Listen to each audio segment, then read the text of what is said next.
Centuries ago, in the heart of Anatolia, a life took shape within the dark corridors carved beneath the earth. The echoes of prayers behind stone-carved walls, the dim glow of oil lamps in rooms untouched by sunlight. These elements quietly witnessed a forgotten chapter of history. This was Cappadocia.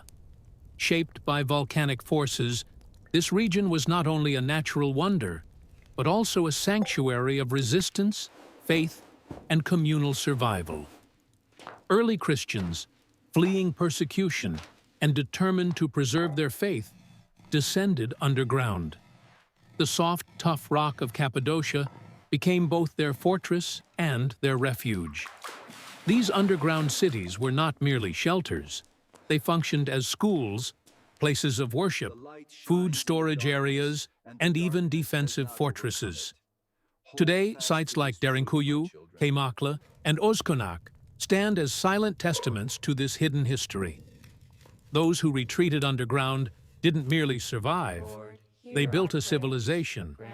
Now, we embark on a journey into the depths of the earth to uncover the lives that once echoed through these stone corridors. In the first centuries AD, Christianity began to spread throughout the Roman Empire. As a monotheistic belief challenging Rome's polytheistic traditions, it was perceived as a threat, both politically and culturally. During the reigns of emperors such as Decius, 249 to 251 AD, and Diocletian, 284 to 305 AD, persecution reached a violent peak. Christians faced imprisonment, torture, and public executions. Seeking safety, Christian communities began migrating from the urban centers of the empire to more remote and isolated regions. Anatolia became one of the main destinations of this exodus. These communities were not just looking for physical protection, they sought spiritual refuge. The unique volcanic terrain of Cappadocia provided the ideal setting to build invisible lives beneath the surface. Cappadocia's geological structure, especially its soft volcanic tuff rock, made it a perfect region for carving subterranean structures. These rocks were easy to shape, yet strong enough to support multi-level constructions. From the outside, these cities appeared as simple hills or rocky mounds, hiding vast underground networks that extended many meters below. The region's rugged terrain also offered natural protection. Steep valleys, fairy chimneys, and cliffs made enemy access difficult. Furthermore, Cappadocia's proximity to ancient trade routes enabled the transportation of goods and information to and from these underground settlements discreetly but effectively. The underground cities were often built vertically, descending deep into the ground. In Derinkuyu, for instance, the depth reaches nearly 60 meters, with up to 13 levels. Each level had a designated purpose. The upper floors often contained kitchens, storerooms, and stables, while lower levels were reserved for living quarters, chapels, water wells, and burial chambers. These cities were not built haphazardly. They followed detailed architectural and engineering principles. Ventilation shafts ensured air circulation. Water wells were carefully positioned, secret escape tunnels and heavy stone doors were installed for defense. These rolling stone doors, shaped like massive discs, could seal off passages and were only operable from the inside, providing strategic security during attacks. Life underground was drastically different from life above. Devoid of sunlight, people relied on oil lamps and torches for illumination. There was no natural concept of day and night. Instead, time was organized around religious rituals and communal responsibilities. Each family had a modest living space, often no larger than a small room carved into the rock, while communal areas were designated for cooking, meetings, and worship. Food was simple and sustenance-focused. Grains, legumes, dried fruits, and occasionally items brought from the surface through secret channels. Common kitchens and stone ovens were used collectively. Water was drawn from underground wells, and air was circulated through an ingenious system of ventilation shafts that reached up to the surface. Children were born and raised in this world of shadows. Though they lacked sunlight and open play areas, they adapted quickly. Education centered around faith. Scriptures, prayers, and oral traditions were passed on by elders and clergy.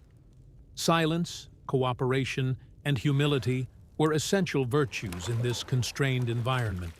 The heart of every underground city was its spiritual center, the chapel. Often carved in the shape of a cross, these sacred spaces featured simple frescoes, crosses etched into the walls, and sometimes altars. While modest in design, they were rich in symbolic meaning. Worship services were held in whispers, their very existence a form of resistance. Gathering for prayer was both a spiritual act and a communal affirmation of hope. Even in fear, even in exile, faith remained unwavering. Baptisms, communions, and sermons were conducted in secret, with clergy members playing a vital role not just as religious leaders, but also as keepers of morale and unity. Some cities even had individual cells for monks or hermits. These reclusive religious figures led lives of solitude and meditation in the most remote parts of the underground networks. Their silent devotion embodied the Christian ideal of sacrifice and asceticism, providing spiritual inspiration to the wider community.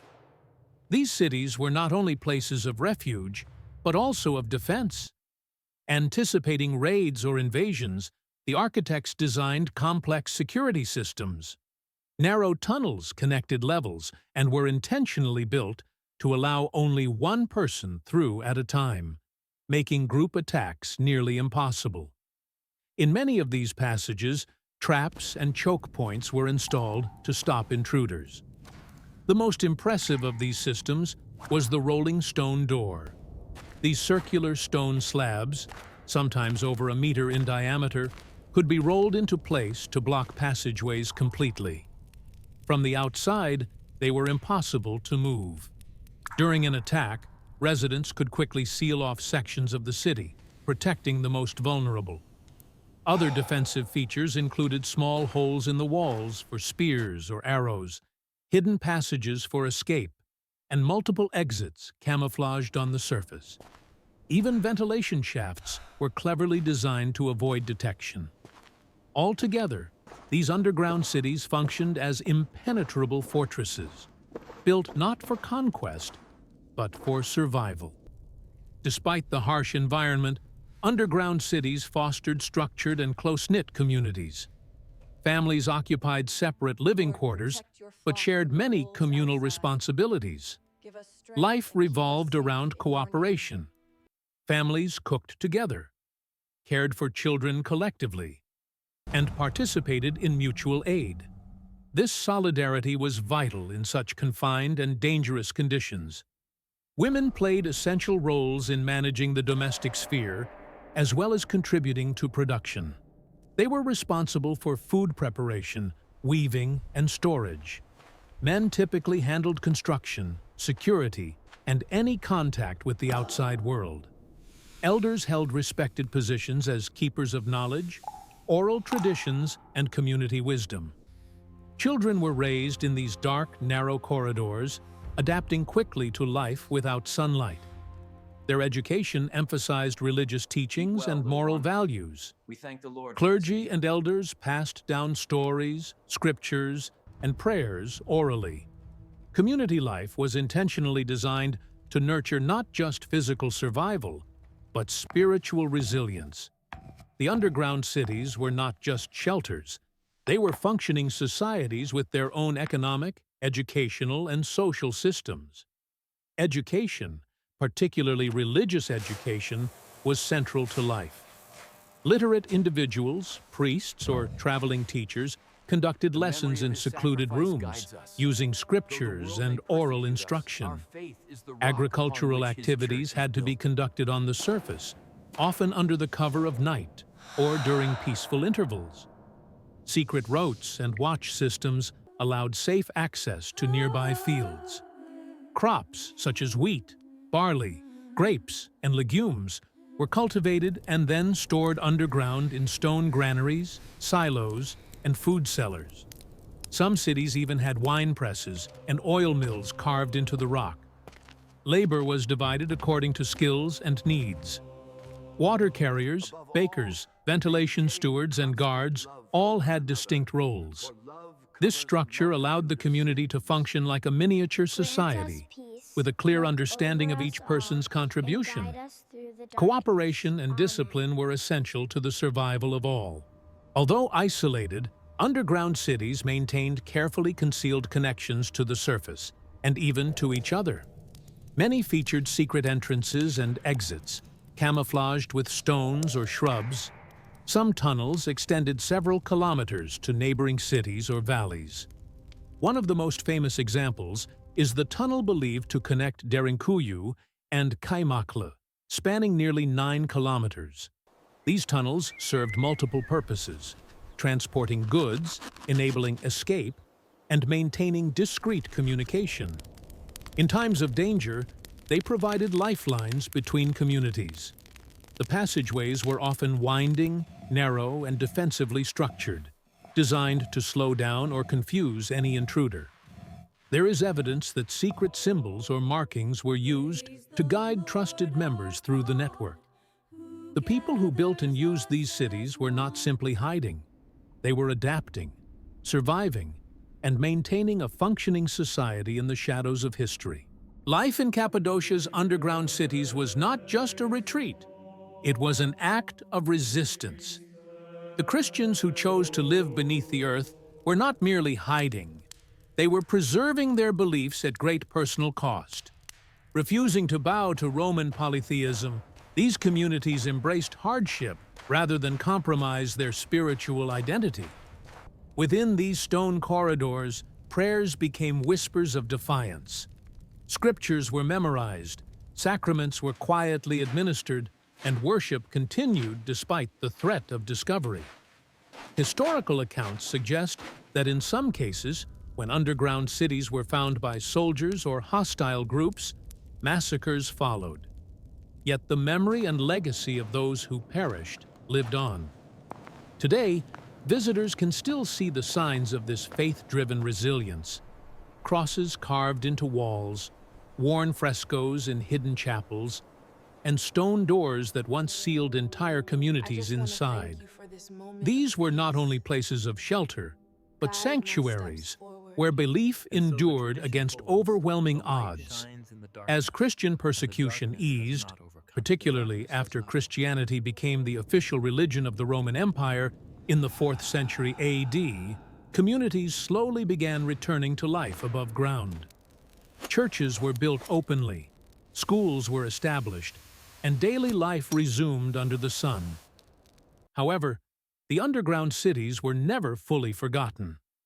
In later centuries, especially during Arab invasions between the 7th and 10th centuries, these subterranean complexes were used once again as shelters.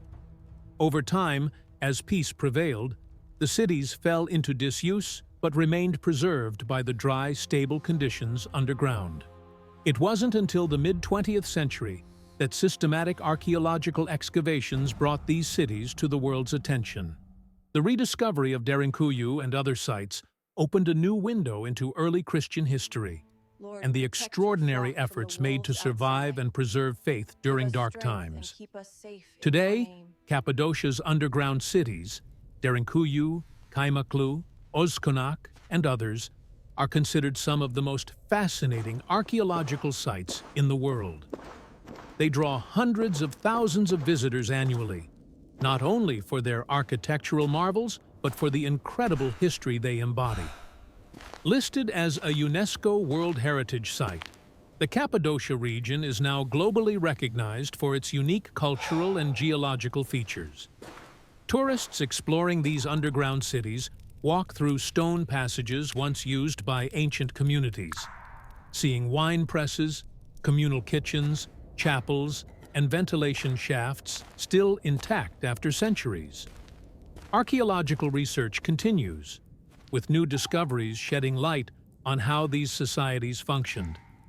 In recent years, massive underground settlements have been found beneath modern cities, suggesting that what we've uncovered is just the surface of a far deeper story still waiting to be told. The underground cities of Cappadocia are not simply remnants of rock and stone. They represent a unique chapter in human history, one where faith, ingenuity, and resilience converged beneath the earth. These cities were carved out of necessity, but they were sustained by belief, discipline, and community. For early Christians, these cities symbolized spiritual freedom in the face of oppression. For historians and archaeologists today, they offer a rare glimpse into how humans adapted to extreme conditions without abandoning identity or purpose. Walking through the narrow corridors, one doesn't merely explore architecture. One steps into a forgotten world, a civilization hidden in darkness, now revealed in light. The legacy of these underground sanctuaries is not just in what remains, but in the spirit of those who once called them home.